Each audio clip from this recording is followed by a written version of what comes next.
Allison Hawkins. I'm the writer of Trans. I do shorts, I do features, I do bits of comic book work, just basically anything that involves writing. I'm thinking of doing a novel maybe. Garrett had approached me about a subject that he wanted to do, and I was really on board with it, so I got to write the screenplay. We did, I think, 2 drafts or 3 drafts of this script. So while most of my experience in Trans is from the pre-production side, we also had a couple of minor rewrites within production as well, and also in post. Definitely the hardest part about Trans was the speed. Garrett and I kind of talked about this idea, and we didn't have a whole lot of time with which to write a script before he was scheduled to go back and film within Grand Rapids very, very quickly, I think within the course of 2 weeks.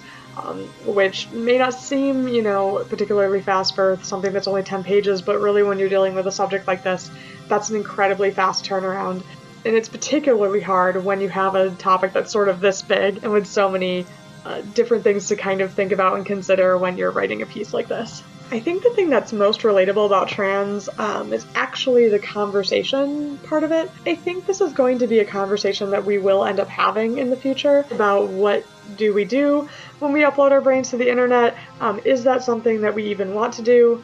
And there's probably going to be, I think, quite a lot of pushback from both sides. I think it's going to be a very difficult conversation, and you see that with a lot of issues now. So I think the story of Trans, to me, isn't a story in which, they never talk again. It's a story in which, even though there's disagreement, there's also acceptance.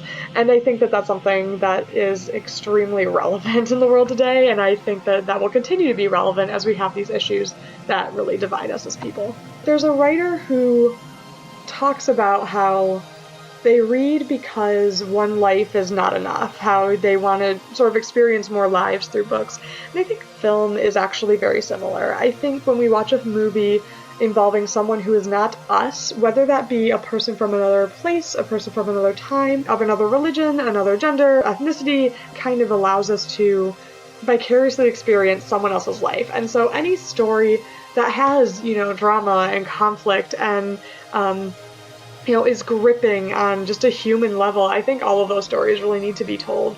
And they're important to be told so that everyone can kind of have a better understanding of one another and one another's perspectives. I think that will make the world a lot better. And because I actually do believe that, there's a lot of power in the writing in and of itself, no matter what project it is, like that's what drives me, so I want to keep doing that and hopefully have more people see stuff.